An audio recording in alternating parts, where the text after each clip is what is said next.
देखें, पूरी जमात जो है वो पीटीआई जो है वो इमरान खान का नाम है और इमरान खान जो है वो पीटीआई है। इसके अलावा उस पार्टी में न तो किसी की कोई हैसियत है, न किसी की कोई हैसियत जो है वो इमरान खान ने बनने दी है, ना उसने कभी तस्लीम की है और ना ही कभी उसने किसी को इस काबिल होने दिया है।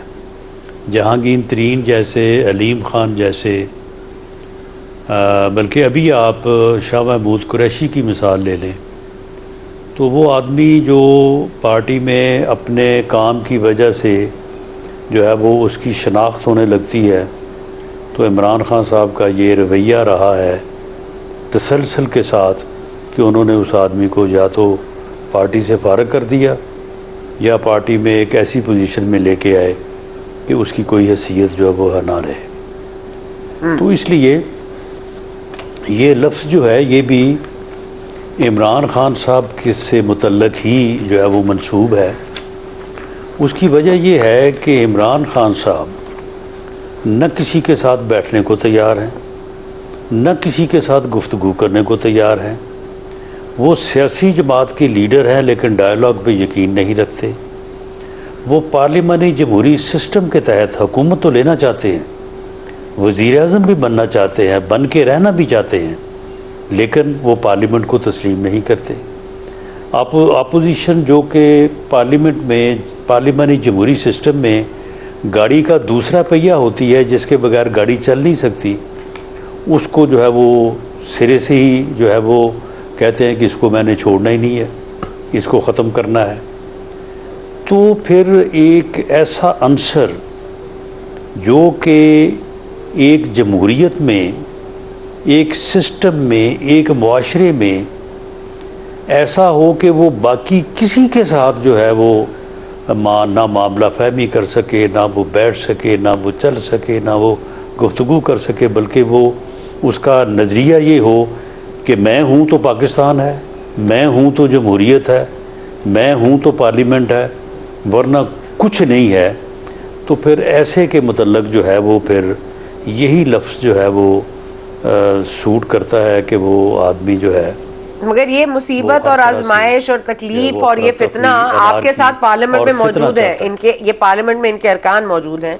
अगर ये मुसीबत है, आजमाइश है, तकलीफ है, तो इनको पार्लियामेंट में मौजूद नहीं होना चाहिए। फिर इनका भी हाल वही होना चाहिए जो हम और जमातों का देखते हैं, जो जिनको फितना कहा जाता है, जैसे फितना अल ख्वारिज। तो मैं कह रही हूँ कि अगर तो पार्लिमानी तरीके से हमने चलना है आगे, तो इनको अब फितना समझिए, मुसीबत आजमाइश समझिए। आजमाइश अगर आ गई है तो उसको आप उससे कर गुजरिए, या फिर इनको बिल्कुल ही इनका कलाकामा कर दीजिए। मेरा ख्याल यही है कि या तो आप लोग ये चाहते हैं कि फैज हमीद वाले कोर्ट मार्शल से कुछ ऐसी मालूमात हासिल हों कि पीटीआई खुद ही बैन हो जाए, या कोई और इनका हल निकाला जाए। क्योंकि आप इनको अगर मानते ही नहीं है, आप इनको तकलीफ और आजमाइश मानते हैं, फितना मानते हैं, तो फिर इनके साथ बात करने का कोई फायदा वैसे भी नहीं है। और आपने भी खुद बड़ा अच्छी तरह एक्सप्लेन कर दिया कि किसी के साथ बैठना नहीं चाहते, ना कोई मामला सीधा करना चाहते हैं, इंतशार की सियासत चाहते हैं।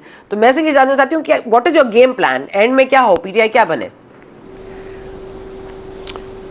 नहीं, देखें, कुछ चीज़ें जो है वो आपने अपने अमल के साथ साबित करनी होती हैं।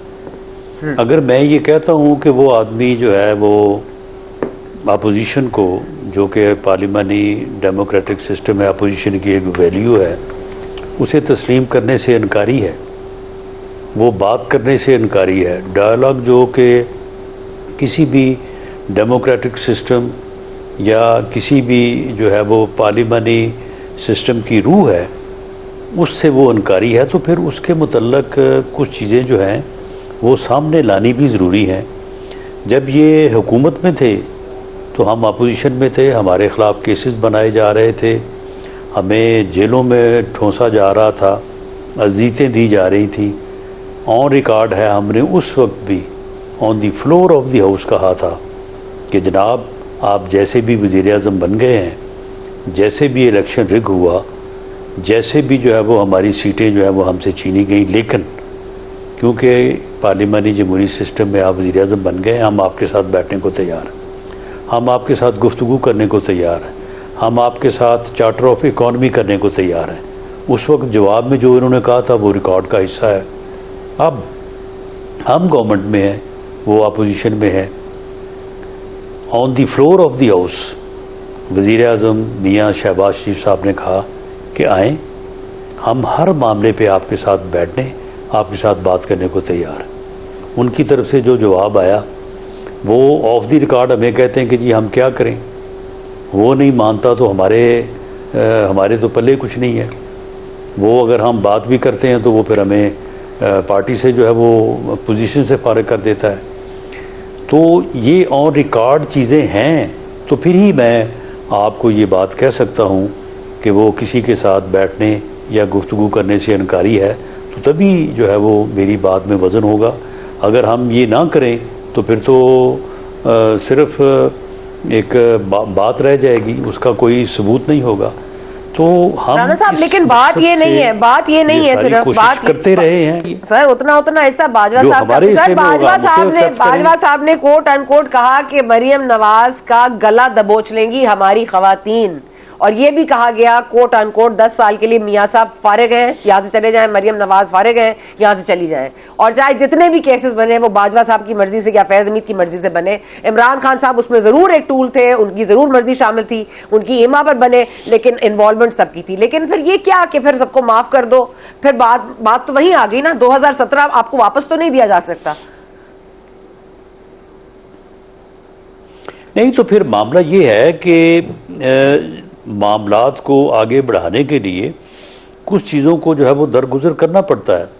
हमने तो हर मरहले के ऊपर जो है वो इस इशार और इस जो है वो गुड जेस्चर का जो है वो मुजाहरा किया है। 21 अक्टूबर को जब मियाँ नवाज शरीफ साहब वापस आए हैं तो आके उन्होंने क्या कहा है? उन्होंने कहा है कि ये मुल्क जिस बहरान का शिकार हो चुका है इसमें सब सर जोड़ के बैठेंगे तो इसका हल है, वरना इसका कोई हल नहीं है। तो हम तो जोड़ने वालों में हैं, हमने तो अब भी यही बात की है। लेकिन जो लोग फितना और फसाद और अफरा तफरी और अनारकी के लिए जो है वो अपनी तवानाइयाँ सर्व कर रहे हैं, उनमें और हम में फ़र्क होना चाहिए। अच्छा राणा साहब, आप लोगों को उस फ़र्क को जो है वो उजागर करना चाहिए, वरना तो फिर हालात जो है वो फिर इसी तरह से जो है वो अभाम का शिकार रहेंगे और तबाही की तरफ जो है वो हम अपना सफर जारी रखेंगे। सर हम तो उस वक्त भी गलत को कहते थे, अभी भी गलत को गलत कहेंगे। मैं तो अपने बारे में ही बात कर सकती हूँ, लेकिन मैं सिर्फ ये जानना चाहती हूँ क्योंकि आप वजीर दाखिला रह चुके हैं सर, तो ये जो आज बात की है मोहसिन नकवी साहब ने कि एक SHO की मार है, बड़े ऑपरेशन की जरूरत नहीं है बलूचिस्तान में, आपको लगता है वो ठीक कह रहे हैं? देखिए जी, बड़ा ऑपरेशन जो है वो इन ऑपरेशन से ज़्यादा और क्या हो सकता है। बलूचिस्तान में हर दूसरे दिन बल्कि हर रोज़ हमारी फोर्सेस के जवान जो है वो अपनी जानों का नजराना पेश कर रहे हैं। मेजर, कैप्टन और कर्नल रैंक के लोग जो है वो शहीद हो रहे हैं। इससे बड़े ऑपरेशंस और क्या हो सकते हैं, और इससे ज़्यादा और कमिटमेंट फोर्सेस की क्या हो सकती है, और इससे ज़्यादा जो है वो और कमिटमेंट जो है वो क्या हो सकती है। तो मामला ये है कि ये बस उन्होंने ये लफ्ज़ कह दिया कि SHO की मार, मेरा ख्याल है वो उन्होंने मुहावरतन इसको इस्तेमाल किया है, वरना वहाँ पे तो जो है वो आर्मी और दूसरी जो सिविल फोर्सेस हैं, आर्म फोर्सेस हैं, वो उस ऑपरेशन में जो है वो पूरी तवानाई के साथ और पूरी जो है वो कमिटमेंट के साथ जो है वो हिस्सा ले रही हैं। KPK में भी ऐसे ही है, और आप रोज़ आपको ये खबरें जो है वो देखने और पढ़ने को मिलती हैं कि किस कदर जो है वो हमारी फोर्सेस के जवान और ऑफिसर जो है वो कुर्बानियाँ दे रहे हैं। अच्छा राणा साहब, ये अब देखें ना, अब इस वक्त अच्छा पाकिस्तान तहरीक इंसाफ मसले का एक रुख है, लेकिन मसला हर जगह है। हम इकोनॉमिकली स्ट्रगल कर रहे हैं, चाहे हमने जितने भी MOU साइन किए हों, फिर इस तरह के बलूचिस्तान में धमाके होना, इस तरह से वहाँ पे लोगों को शहीद करना, मतलब it doesn't give a good impression. लोग आपके साथ मजम्मत तो कर सकते हैं, बैरूनी मुल्क से मजम्मत आ सकती है, लेकिन फिर सरमायाकारी नहीं आ सकती। उसके बाद अब हम फिर एक 12 जो अरब है वो हमने रोल ओवर करवाना था, जो शर्त है IMF की, उसके बाद वो किस्त जारी करेगा, वो हम करवा नहीं सके। अब हमें 10 अरब और चाहिए, सऊदी अरेबिया से चाहिए, चीन से चाहिए, UAE से चाहिए, और मतलब ये कब तक हम कर्ज पे चलते रहेंगे? कोई चीज या तो ठीक हो रही हो तो इंसान कहे ठीक है, इस सिस्टम को ऐसे ही चलने दिया जाए। तो सिस्टम उस वक्त तो चल पड़ा था, इस वक्त क्यों नहीं चल पा रहा? नहीं मामला नहीं, मुल्क तो चल रहा था ना। हाँ। मुल्क तो चल रहा था, अच्छा भला चल रहा था, कोई आपको IMF के पास जाने की ज़रूरत नहीं थी, लोड शेडिंग ख़त्म हो चुकी थी, दहशतगर्दी पे काबू पाया जा चुका था, 6.2 आपकी शरह नमू थी, आपकी 24 नंबर पे ऊपर इकॉनमी थी, अगले 6 माह 1 साल में आप G20 में दाखिल होने वाले थे, मुल्क जो है वो अच्छा भला चल रहा था, डॉलर जो है वो 107, 8, 10 रुपए का था, पेट्रोल जो है वो 65 रुपए लीटर था, कोई महंगाई नहीं थी। तो आप मुझे बताएं कि इस प्रोजेक्ट को जो है वो क्या लाने की क्या जरूरत थी?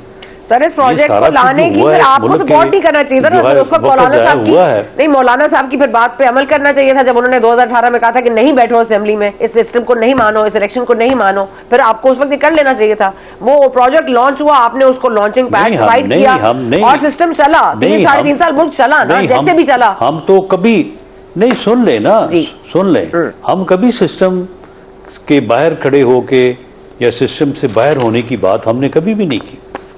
हमने उस वक्त सिस्टम को जो है वो इज्जत देने, सिस्टम को मजबूत करने और मुल्क को जो है वो बेहतरी की तरफ रखने और ले जाने के लिए हमने जो है वो अपने रवैये को अपने ज़ाती सियासी नुकसान के बरक्स जो है वो हमने उसे रखा। लेकिन मामला ये है कि इन्होंने जो पॉलिसीज़ अपनाई उसकी बुनियाद के ऊपर मुल्क इस हालत को पहुंचा है ना। यानी 2017-18 में तो ये सूरत थी जिसका मैंने अहाता किया है, उसके बाद जब 22 में ये गया तो उस वक्त आप देख लें